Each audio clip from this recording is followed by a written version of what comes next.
नमस्कार दोस्तों, बहुत बहुत स्वागत है आप सभी का गवर्नमेंट एजुकेशन में।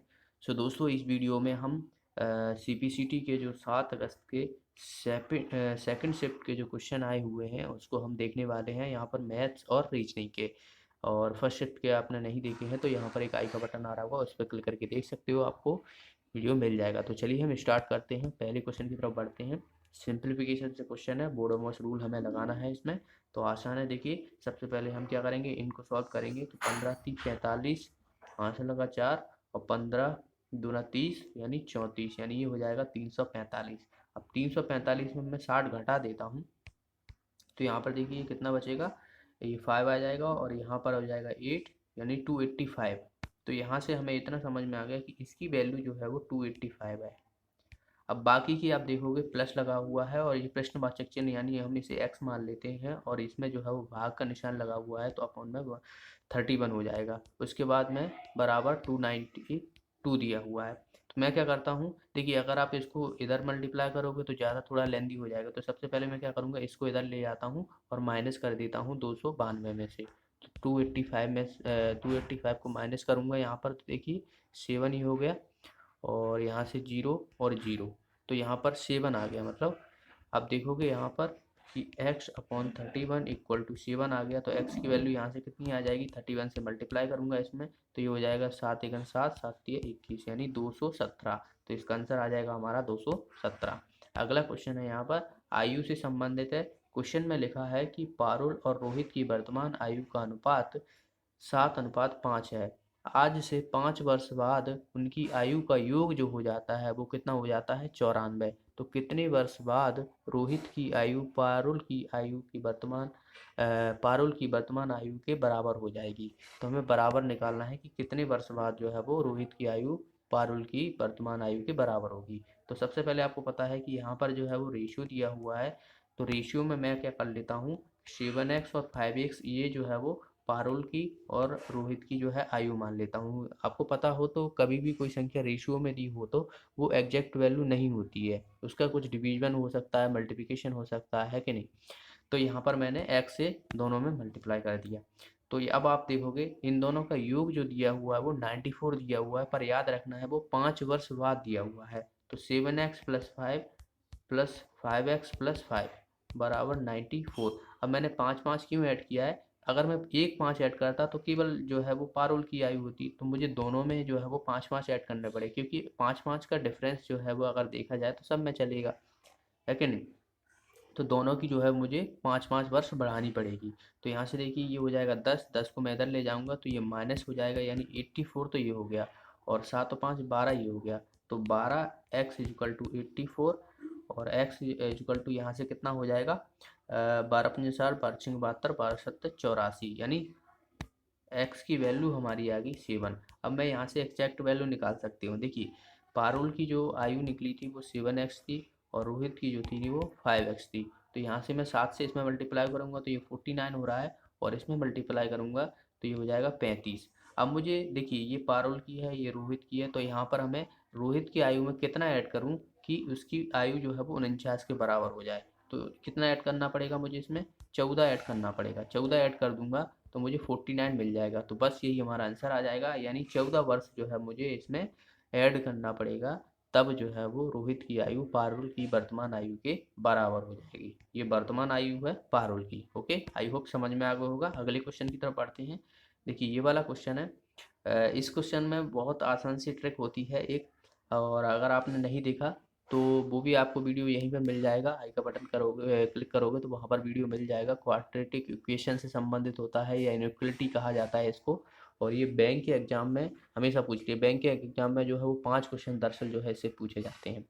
तो बहुत ही आसान सा टॉपिक होता है, बहुत ही। देखिए मैं यहाँ पर सबसे पहले, आपको पता है कि ये दो घाती समीकरण हैं, तो इनके जो है वो मूल निकालने पड़ते हैं हमें। एक्स की वैल्यू जो है इसमें 2 निकलेंगी, और वाई की वैल्यू जो है इसमें 2 निकलेंगी। तो सबसे पहले मैं वो निकाल लूँगा, फिर मुझे जो है वो कंपैरिजन करना पड़ेगा कि इसमें से जो है वो कौन सा ऑप्शन हमारा सही हो रहा है। ठीक है, तो देखिए मैं यहाँ पर मूल निकालूंगा इसके। तो देखिए 27 और x का स्क्वायर जो है वो इसका मल्टीपल 10 है, तो 9 × 3 कर दूंगा, 27 हो जाएगा। और 10 को क्या करूँगा मैं, 5 × 2 कर देता हूँ, 10। तो मुझे ऐसी संख्या इनमें से बनानी पड़ेगी, अगर मैं इनको ऐड करूँ तो मुझे 33 मिल जाए। तो देखिए यहाँ पर कैसे करूँगा, तो 9 दूना 18 कर देता हूँ इसको, और 5 तिया 15 कर देता हूँ, तो आप देखोगे यहाँ पर ये 33 हो रहा है। तो बस 18 और 15 ये हमारे जो है वो इसके ये एग्जैक्ट रूट नहीं है दरअसल। अब यहाँ पर एक्स का स्क्वायर है, तो मुझे इसमें एक्स की स्क्वायर में जो मल्टीपल होता है उसके हमें डिवाइड करना पड़ता है, तो दोनों में मैं डिवाइड कर दूंगा। और यहाँ से देखिए कितना हो जाएगा, 9/5 ये हो जाएगा, और ये हो जाएगा 3/2। पर यहाँ पर एक जो है वैल्यू जो है वो यहाँ पर माइनस में आएगी दोनों की, क्योंकि प्लस प्लस लगा हुआ है तो माइनस में आएगी। तो याद रखना है इसकी जो रूट निकले दरअसल एक्स के, वो -9/5 हो गया, एक हो गया 3/2 माइनस का। ठीक है, तो ये एक्स के निकल आए। अब बाकी आप ऐसे फार्मूला भी लगा सकते हो, -b प्लस -√b² -4ac/2a। तो ये वाला फार्मूला भी आपने देखा होगा लगा के, नहीं तो इससे भी रूट निकल आते हैं।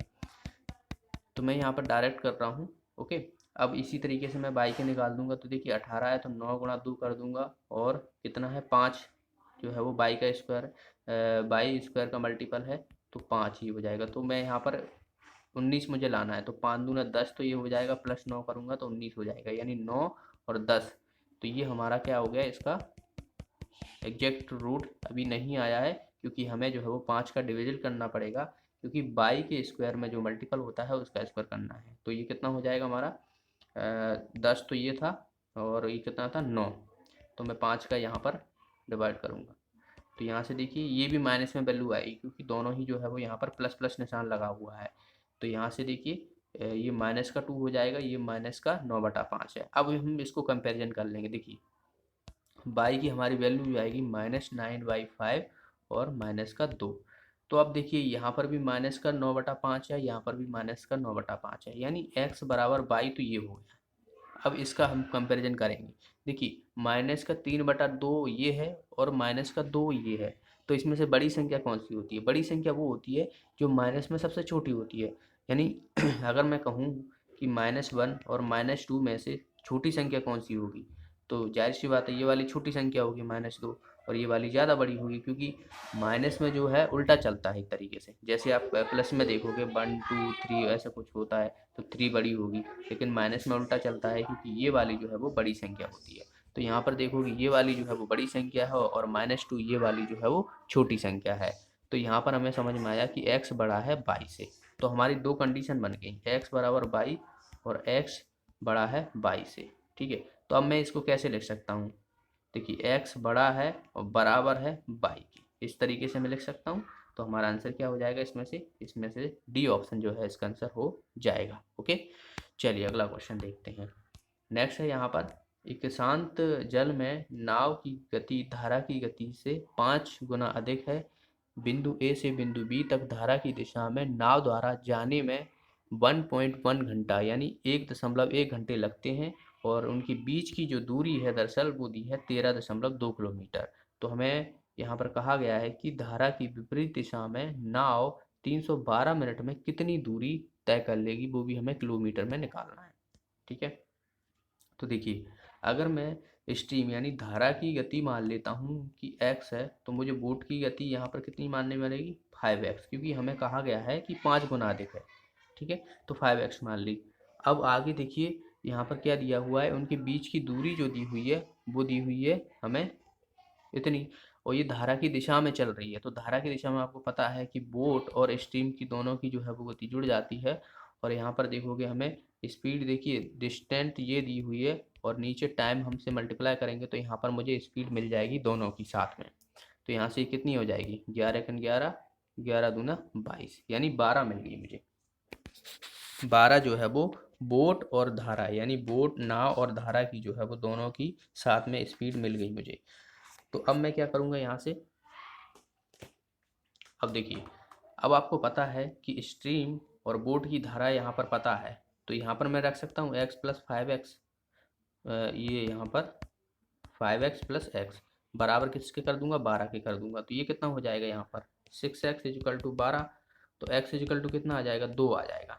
अब मैं यहाँ से देखिए स्ट्रीम की भी और बोट की दोनों की निकाल सकता हूँ, क्योंकि x की वैल्यू मुझे पता पड़ गई, x की वैल्यू पता पड़ गई, तो 2 मैं यहाँ पर रखूँगा, तो स्ट्रीम यानी धारा की तो गति हो जाएगी 2, और वहीं बोट की हो जाएगी 10। ठीक है, तो यहाँ से देखिए स्ट्रीम की 2 होगी और बोट की होगी 10। अब हम यहाँ से आसानी से निकाल सकते हैं। देखिए अब क्या कहा गया है कि धारा की विपरीत दिशा में नाव 312 मिनट में कितनी दूरी तय कर लेती है, तो ये तो स्पीड है। अब धारा की विपरीत दिशा में क्या होता है कि बोट और स्ट्रीम जो धारा होती है उसको माइनस करना पड़ता है, तो दोनों को मैं माइनस करूंगा तो कितना आ जाएगा, 8 आएगा। अब आपको पता है कि b minus S equal to 8 आ रहा है, जो कि किलोमीटर प्रति घंटा में है, और हमें टाइम दिया हुआ है 312 मिनट। तो इसमें जो है वो कितनी दूरी तय कर लेगी ये कहा गया है। अब आपको पता है कि डिस्टेंस हमें निकालना होता है तो स्पीड इंटू टाइम का मल्टीप्लाई करना पड़ता है। स्पीड हमें पता है कि 8 है और टाइम हमें यहाँ पर दिया हुआ है 312 मिनट। अब मिनट है तो इसको घंटे में कन्वर्ट करना पड़ेगा, क्योंकि ये जो है वो किलोमीटर प्रति घंटे में है, तो 60 से मैं डिवाइड कर दूंगा। तो बस अब इसको मुझे सॉल्व करना रहेगा, आंसर हमारे सामने होगा। तो 8 इंटू 312 अपॉन 60। तो अब यहाँ से देखिए 6 से मैं इसे डिवाइड करूँगा, 6 पंजा 30, 6 दूना 12। ठीक है, 6 पंजा 30, 6 दूना 12। और अब 8 से मल्टीप्लाई कर देता हूँ कि 8 दूना 16, आंसर लगेगा 8 पंज 40 और 41। 41/10 यानी 10 को हटाऊंगा यहाँ से तो दशमलव आ जाएगा, यानी 41.6 जो है इसका आंसर आएगा हमारा। सी ऑप्शन जो है इसका आंसर हो जाएगा। ओके, चलिए अगला क्वेश्चन देखते हैं। ये वाला क्वेश्चन दरअसल हिंदी में नहीं दिया था, क्योंकि वहाँ पर जो है वो मिसप्रिंट था, और एक गणित का क्वेश्चन भी वहाँ पर मिसप्रिंट था। तो जितना है मैंने इंग्लिश में वहाँ पर दिया हुआ था, तो इसको मैं आसान है वो तो आसानी से आप समझ सकते हो। देखिए क्वेश्चन की लैंग्वेज में क्या दिया हुआ है कि मीनल ने एक कार परचेज की, कार खरीदी 2,50,000 रुपये में और उसे बेच दी 3,48,000 रुपये में। तो हमें निकालना है कि उसे कितना प्रतिशत प्रॉफिट हुआ। बस आसान सा है। अब आपको पता है कि 34800 इतने में कार बेच दी है और ख़रीदी थी इतने में, तो इनको दोनों को माइनस कर दूंगा तो मुझे प्रॉफिट पता पड़ जाएगा। तो प्रॉफिट देखिए यहाँ पर कितना हो जाएगा, यहाँ पर प्रॉफिट हो जाएगा ये 98,000। प्रॉफिट इतना हो गया। अब देखिए अब मुझे प्रॉफिट परसेंटेज निकालनी है, तो प्रॉफिट परसेंटेज किस पे, कॉस्ट प्राइस पे निकलती है। तो 9800 अपॉन 2,50,000। तो यहाँ से ये 0 से 3 जीरो कट जाऊंगा, इंटू 100 से मल्टीप्लाई करूंगा तो यहाँ से ये कट जाएगा। ठीक है, 5 दूना 10, पचम 25। ठीक है, अब 2 से मल्टीप्लाई मैं 98 में करूँगा तो यहाँ से देखिए ये कितना हो जाएगा, 2 8 16, यहाँ से लगी एक 2 नंबर 18 और एक 19, यानी 196। और 196 को मैं 5 से डिवाइड करूँगा तो मुझे कितना मिलेगा, देखिए 5 1 5, 5 दिया 15, 4 5 8 40, 5 नंबर 45 और एक बचेगा, दशमलव लगाऊंगा, जीरो बजाऊंगा, 5 दूना 10। तो 39.2 जो है इसका आंसर आ जाएगा हमारा। इसका आंसर आ जाएगा बी ऑप्शन। अगला क्वेश्चन है यहाँ पर, अब ये रीजनिंग के क्वेश्चन है, बहुत आसान से हैं। रीजनिंग में हमें देखिए यहाँ पर ये जो है वो ऑप्शन दिए हुए हैं और हमें कहा गया है कि इसे वर्णानुक्रम की व्यवस्थित करना है और तीसरे स्थान पर कौन सा आएगा। तो मैंने पिछली वीडियो में भी आसान देखिए, सबसे पहले यहाँ पर आर आर दिया हुआ है, यू दिया हुआ है और एम भी दिया हुआ है। अब हम इसमें से देखेंगे कि इसमें कौन सा, देखिए ए पहले आता है तो पहले नंबर पर तो ये आएगा, बी सी, अब बी आता है तो बी देखिए ये दूसरे नंबर पर हो जाएगा। अब इसके बाद इन दोनों में से करना है, तो आई और ओ में से आई पहले आता है तो जाहिर सी बात है तीसरे नंबर पे ए आएगा और चौथे नंबर पे ए आएगा। ठीक है, तो अब हमें कौन सा निकालना था, तीसरे नंबर का निकालना था, तो ये हमारा आंसर हो जाएगा। इसका आंसर आ जाएगा हमारा डी ऑप्शन। ओके, आसान सा था। अगला क्वेश्चन है यहाँ पर, देखिए इसमें हमें जो है वो एक सेंटेंस दिया हुआ है। इसमें क्या कहा गया है कि भाग का पूर्ण से वही संबंध है जो वृत्तखंड का है। भाग का पूर्ण से, पूर्ण मतलब देखिए क्वेश्चन अगर दो आपको, अगर कभी कभी क्या है कि हिंदी लैंग्वेज इतनी कठिन सी लगती है कि अगर हम इंग्लिश में देखते हैं तो थोड़ा आसान लगता है। इसमें जो है वो भाग मतलब ये नहीं है कि भाग किसी चीज़ का डिवाइड करना होता है। भाग मतलब एक पार्ट होता है, जैसे मैंने ये पार्ट लिया है, जैसे जो है इसका पार्ट ले लिया इतना सा। पूर्ण, पूर्ण मतलब पूरा। तो जिस तरीके से भाग का संबंध एक पूर्ण से है, उसी तरह वृत्तखंड, वृत्तखंड का संबंध किससे होगा, वृत्त से होगा, क्योंकि वृत्तखंड उसमें से ही निकलेगा जो व्रत होता है। अब इसका मैं इतना सा पार्ट जो है ले लूँ तो ये मुझे व्रतखंड कहलाएगा और बाकी पूरा जो है वो व्रत का होगा। तो इस तरीके से जो है ये वाला क्वेश्चन सॉल्व करना था। इसका आंसर हो जाएगा हमारा बी ऑप्शन। अब ये वाला क्वेश्चन है, इसमें से हमें वही प्रतीक वाला है। कृष्ण हमें देखिए प्रश्न में क्या दिया हुआ है कि उपरोक्त व्यवस्था में दिए ऐसे कितने प्रतीक हैं जिनके तुरंत पहले एक संख्या नहीं है और तुरंत बाद एक अक्षर भी नहीं है। तुरंत पहले संख्या नहीं होना चाहिए और तुरंत बाद जो है वो अक्षर भी नहीं होना चाहिए। तो देखिए यहाँ पर सबसे पहले हम, तो पहला प्रतीक ये रहा है, एक प्रतीक ये रहा और ये रहा और ये रहा, ये रहा, ये रहा और ये रहा, इतने प्रतीक दिए हुए हैं। अब इसमें हमें दिखाना है कि इससे पहले जो है वो तुरंत पहले संख्या नहीं होना चाहिए और तुरंत बाद अक्षर नहीं होना चाहिए। संख्या और अक्षर, तुरंत पहले संख्या नहीं है, अक्षर नहीं है, तो ये गलत हो जाएगा। ठीक है। अब इसमें देखिए दूसरे में तुरंत पहले क्या होना चाहिए, संख्या। तुरंत पहले तो भाई संख्या है इसमें, लेकिन तुरंत बाद जो है वो क्या है, अक्षर है। तुरंत बाद अक्षर नहीं होना चाहिए, तुरंत पहले अक्षर नहीं होना चाहिए और तुरंत बाद अक्षर नहीं होना चाहिए। तो तुरंत पहले अक्षर वो संख्या है, तो ये वाला भी हमारा गलत हो जाएगा। इसी तरीके से हम ये वाला देखेंगे कि तुरंत पहले संख्या नहीं होना चाहिए। अब इसमें है तुरंत पहले, तो ये भी गलत हो जाएगा हमारा। इसी तरीके से हम देखेंगे ये वाला, तुरंत पहले संख्या बिल्कुल नहीं है लेकिन बाद में जो है वो अक्षर है, तो ये भी गलत हो गया हमारा। इसमें ये वाला देखते हैं, तुरंत पहले अक्षर है, संख्या है, तो ये भी गलत हो गया। अब ये वाला देखते हैं, तुरंत पहले संख्या नहीं है, तुरंत बाद जो है वो अक्षर, अक्षर नहीं है, संख्या है, तो ये हमारा सही हो जाएगा। इसी तरीके से ये वाला देखेंगे, तुरंत पहले संख्या नहीं है, तो इसमें से तुरंत पहले संख्या है लेकिन तुरंत बाद जो है वो अक्षर नहीं है, तो यहाँ पर जो है वो, तो ये बार अभी हमारा गलत हो जाएगा। तो यहाँ पर देखिए तुरंत पहले संख्या है जबकि नहीं होना चाहिए, तुरंत पहले संख्या नहीं है और तुरंत बाद अक्षर नहीं है, तो ये भी गलत हो गया। तो एक हमारा मिला इसमें। हमें ऐसे क्वेश्चन को कि क्या है, दो बार चेक कर लिया करो आप। तो एक बार क्या है कि कभी कभी जो है वो इसमें थोड़ा दिक्कत भी हो जाती है, कभी कभी क्वेश्चन भी जल्दी जल्दी में जो है वो क्वेश्चन गलत हो जाते हैं। जैसे कि हम यहाँ पर देखेंगे ये वाला, तो पहले संख्या नहीं है बाद में अक्षर नहीं है, तो देखिए यहाँ पर ये है, यहाँ पर ये मिस्टेक हो गई थी, तो ये वाला भी आएगा। दरअसल एक ये वाला आएगा हमारा। अब इसमें तुरंत पहले संख्या है तो ये नहीं आएगा, तुरंत पहले संख्या है ये वाला भी नहीं आएगा। अब इसमें देखते हैं, तुरंत पहले संख्या नहीं है लेकिन तुरंत बाद अक्षर है, अक्षर भी नहीं होना चाहिए लेकिन है यहाँ पर, तो ये भी गलत हो जाएगा। तुरंत पहले ये भी गलत हो जाएगा और ये हमारा तुरंत पहले संख्या नहीं है और तुरंत बाद अक्षर नहीं है, तो ये वाला। तो ये हमारे दो जो है दरअसल इसमें ये कॉम्बिनेशन बनी, तो इसका आंसर क्या हो जाएगा हमारा, दो ऑप्शन जो है इसका आंसर हो जाएगा। ओके, चलिए अगला क्वेश्चन देखते हैं। देखिए ये वाला क्वेश्चन है, इसमें हमें क्या बोला गया है कि पहले, तीसरे और पांचवे के साथ साथ पत्र समूह के दूसरे और चौथे अक्षर के बीच एक अक्षर का होना चाहिए। एक अक्षर का होना चाहिए मतलब एक का डिफरेंस होना चाहिए, ये क्वेश्चन हमें कहा गया है। तो सबसे पहले हम क्या करेंगे, पहले और तीसरे और पांचवे को देखेंगे। पहले, तीसरे, पांचवे। अब देखिए डी के बाद क्या होता है, A B C D E आता है, फिर उसके बाद एफ, फिर एफ के बाद C D E F G और एच। तो बिल्कुल ये तो हमारा सही हो गया, एक ही का डिफरेंस आ रहा है। लेकिन अब हमें क्या देखना चाहिए, दूसरा और चौथा भी देखना है। तो के बाद क्या हो जाएगा, कि एल पर एल जो है वो पहले ही आ गया। हमें जो है वो एक का डिफरेंस चाहिए। पहले तो यहाँ पर जो एल की जगह क्या होना चाहिए, एम होना चाहिए दरअसल, तो ये हमारा गलत हो जाएगा। इसी तरीके से हम ये देखेंगे तो ये है। अब इसमें देखिए पहला, तीसरा और ये यहाँ पर जी आ रहा है जबकि एच आना चाहिए, तो ये गलत हो जाएगा हमारा। ये वाला देखते हैं डी एफ एच, क्योंकि इसे तो हम पहले ही मिला चुके हैं कि ये तो सही कॉम्बिनेशन बैठ रहा है। अब हमें ये दो और चौथे को देखना है, दूसरा और चार को। तो देखिए के बाद क्या होता है, ए एल एम, तो यहाँ पर भी एक का प्लस आर, तो ये हमारा दरअसल जो है इसका आंसर हो जाएगा।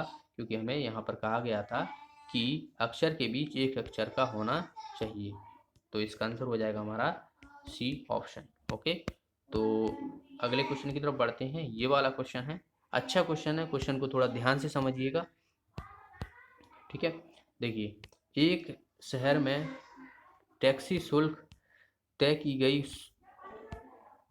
तय की गई दूरी के शुल्क के साथ निश्चित शुल्क शामिल है। 16 किलोमीटर की यात्रा करने में जो भुगतान देना पड़ता है दरअसल 156 है, और 24 किलोमीटर में कितना देना पड़ता है, 204 रुपये। तो हमें निकालना है कि किस व्यक्ति का जो है वो, किसी व्यक्ति का 30 किलोमीटर में जो है उसे कितना भुगतान देना पड़ेगा। तो देखिए, मैंने माना कि एक निश्चित राशि, यहाँ पर कहा गया है कि शुल्क के साथ एक निश्चित शुल्क देनी पड़ती है, तो वो निश्चित शुल्क मैंने मान ली x है, और जो बाकी की बची है वो y मान ली मैंने। ठीक है, कि बाकी के जो आगे जो भी लगेगा, जैसे मैं एक एग्जांपल दूं, अगर आप किसी इलेक्ट्रॉनिक्स को बुलाते हो, घर पे बुलाते हो मान लो, ठीक है, आपकी टीवी खराब है या कुछ भी खराब है इलेक्ट्रॉनिक सामान, तो वो क्या वो आप उसे फ़ोन करके बोलते हो कि आप हमारे यहाँ टीवी सही करने आ जाओ या कुछ भी है, तो वो बोलता है कि आपको मिनिमम जो चार्ज लगेगा, मतलब 100 रुपये आपको या 200 रुपये जो भी चार्ज रहेगा, कि इतना तो आपको देना ही पड़ेगा, चाहे ख़राब हो या ना हो। ठीक है, तो वो एक निश्चित शुल्क हो गई उसकी। इसी तरीके से यहाँ पर कहा गया है कि एक निश्चित शुल्क उसकी है, बाकी के जो आगे अगर कोई भी चीज़ खराब होती है या कुछ भी है तो वो अलग से लेगा चार्ज। ठीक है, तो वो अलग से चार्ज मैंने मान लिया बाई। अब यहाँ पर देखिए कि एक निश्चित शुल्क x है, प्लस 16 किलोमीटर चली है, तो 16 किलोमीटर इंटू बाई कर दूंगा मैं। टोटल जो चार्ज लगा है उसका 156 लगा हुआ है, यहाँ पर कहा गया है 156। इसी तरीके से मैं दूसरा निकाल लूँगा, निश्चित शुल्क x है प्लस, अब यहाँ पर ये कितना चला था, यहाँ पर ये चला है 24 किलोमीटर। ठीक है, तो x plus 16 by equal to 156, और x plus 24 by equal to 204।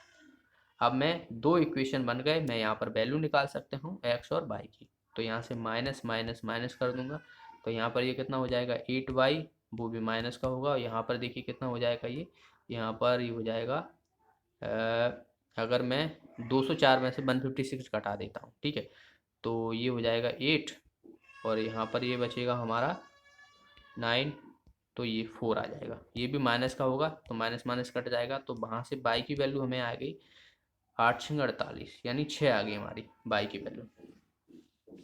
ठीक है, अब मैं यहाँ से x की वैल्यू भी निकाल सकती हूँ, तो x की वैल्यू कैसे निकालूंगा, कि यहाँ पर मैं रख देता हूँ, तो 16 कितना होता है, 96 होता है, 36 और 6 96। ठीक है, तो ये हो गया 96। अब इसको मैं इस तरफ ले लेता हूँ, तो 96 में से 156 में से माइनस करूँगा, तो यहाँ पर मैं थोड़ा ये बाई की वैल्यू 6 है, 156 में से 96 घटाऊँगा तो 0, और यहाँ पर ये कितना हो जाएगा 60, तो x की वैल्यू हमें मिल गई 60 मिल गई। अब हमें आसानी से पता पड़ जाएगा कितनी, तो देखिए बाई की वैल्यू 6 है और x की वैल्यू 60 है। अब हमें 30 किलोमीटर की निकालनी है, तो 60 तो आपको देना ही पड़ेगा, प्लस 30 किलोमीटर और प्लस बाई, बाई की वैल्यू हमारी कितनी है 6, तो यहाँ से 6 का मल्टीप्लाई करूँगा तो 60 प्लस ये हो जाएगा 180, और 180 प्लस 60 बराबर कितना होता है 240। तो इसका आंसर क्या हो जाएगा हमारा 240 जो है इसका आंसर हो जाएगा। ओके, अच्छा क्वेश्चन था, आई होप समझ में आएगा। अगर आपको एक बार समझ में नहीं आया तो दोबारा रिपीट करके आप वीडियो देख सकते हो। अगला क्वेश्चन है, यहाँ पर हमें एक 3 शब्द समान तरीके से दिए हुए हैं और चौथा शब्द हमें भिन्न निकालना है, इसमें से कौन सा है।